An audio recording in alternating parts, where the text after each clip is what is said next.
Baik, Assalamualaikum warahmatullahi wabarakatuh. Perkenalkan nama saya Andini Subroto, mahasiswa Fakultas Hukum tahun 2020 dengan NIM terakhir 072. Di sini saya akan menjelaskan isi singkat dari Undang-Undang Nomor 2 Tahun 2004 tentang perselisihan hubungan industrial. Oke.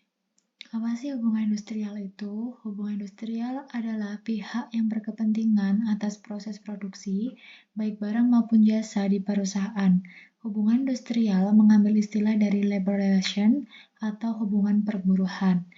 Dan menurut Yoder, hubungan industri adalah proses manajemen yang berhubungan dengan satu atau lebih serikat pekerja dengan maksud untuk bernegosiasi dan kemudian mengelola perjanjian kerja bersama atau kontrak kerja.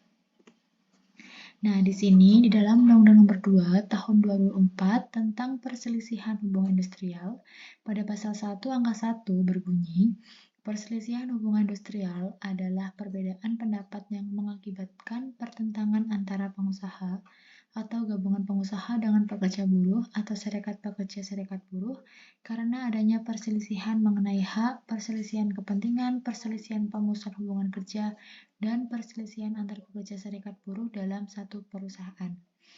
Nah, selanjutnya ada hukum acara yang berlaku pada pengadilan. Hubungan industrial adalah hukum acara perdata yang berlaku pada pengadilan dalam lingkungan peradilan umum, kecuali yang diatur secara khusus dalam Undang-Undang Nomor 2 Tahun 2004 tentang perselisihan hubungan industrial.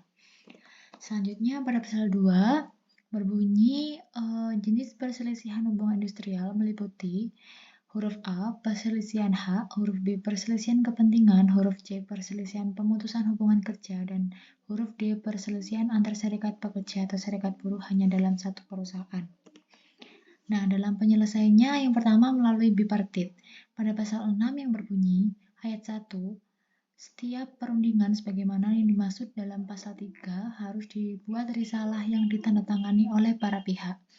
Ayat 2 berbunyi, risalah perundingan sebagaimana dimaksud dalam ayat 1 sekurang-kurangnya memuat huruf A, nama lengkap dan alamat para pihak, huruf B, tanggal dan tempat perundingan, huruf C, pokok masalah atau alasan perselisihan, huruf D, pendapat para pihak, huruf E, kesimpulan atau hasil perundingan, huruf F, tanggal serta tanda tangan para pihak yang melakukan perundingan. Selanjutnya, penyelesaian melalui mediasi. Pada pasal 8 yang berbunyi, penyelesaian perselisihan melalui mediasi dilakukan oleh mediator yang berada di setiap kantor instansi yang bertanggung jawab di bidang ketenagakerjaan yang berada di daerah kabupaten atau kota. Pada pasal 9 yang berbunyi, mediator sebagaimana dimaksud dalam pasal 8 harus memenuhi syarat sebagai berikut. Huruf A, beriman dan bertakwa kepada Tuhan Yang Maha Esa. Huruf B, warga negara Indonesia. Huruf C, berbadan sehat menurut keterangan dokter. Huruf D, menguasai peraturan perundang-undangan di bidang ketenagakerjaan. Huruf E, berwibawa, jujur, adil, dan berkelakuan tidak tercela. Huruf F, berpendidikan sekurang-kurangnya S1. Dan huruf G, syarat lain yang ditetapkan oleh Menteri. Selanjutnya, penyelesaian melalui konsiliasi. Pada pasal 17 yang berbunyi, penyelesaian perselisihan melalui konsiliasi dilakukan oleh konsiliator yang terdaftar pada kantor instansi yang bertanggung jawab di bidang ketenagakerjaan kabupaten atau kota. Dan pada pasal 18 yang berbunyi pada ayat 1, penyelesaian perselisihan kepentingan, perselisihan pemutusan hubungan kerja atau perselisihan antar serikat pekerja atau serikat buruh hanya dalam satu perusahaan melalui konsiliasi dilakukan oleh konsiliator yang wilayah kerjanya meliputi tempat kerja atau buruh bekerja. Ayat 2. Penyelesaian oleh konsiliator sebagaimana dimaksud dalam ayat 1 dilaksanakan oleh para pihak mengajukan permintaan penyelesaian secara tertulis kepada konsiliator yang ditunjuk dan disepakati oleh para pihak. Dan ayat 3, para pihak dapat mengetahui nama konsiliator yang akan dipilih dan disepakati dari daftar nama konsiliator yang dipasang dan diumumkan pada konsiliator instansi pemerintah yang bertanggung jawab di bidang ketenagakerjaan setempat. Selanjutnya, penyelesaian melalui arbitrase. Pada pasal 29 yang berbunyi, penyelesaian perselisihan hubungan industrial melalui arbitrase meliputi perselisihan kepentingan dan perselisihan antar serikat pekerja serikat buruh hanya dalam satu perusahaan. Dan pasal 30 ayat 1 yang berbunyi, arbitrase yang berwenang menyelesaikan perselisihan hubungan industrial harus arbiter yang telah ditetapkan oleh menteri. Ayat 2 berbunyi, wilayah kerja arbiter meliputi seluruh wilayah negara Republik Indonesia. Selanjutnya, pada pengadilan hubungan industrial, pada pasal 55 berbunyi pengadilan hubungan industrial merupakan pengadilan khusus yang berada pada lingkungan peradilan umum.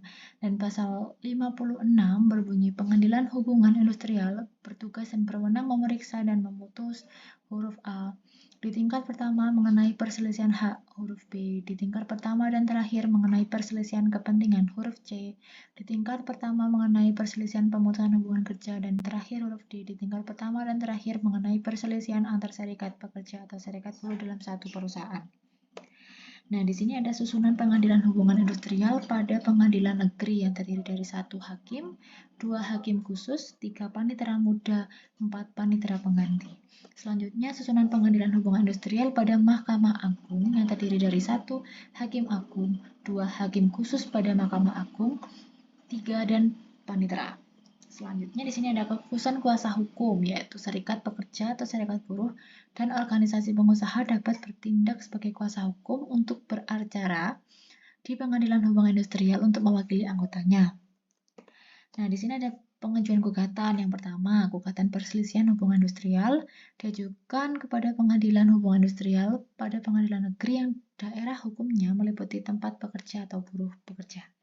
Dan yang kedua, pengajuan gugatan yang tidak dilampiri risalah penyelesaian melalui mediasi atau konsiliasi, maka hakim pengadilan hubungan industrial wajib mengembalikan gugatan kepada penggugat.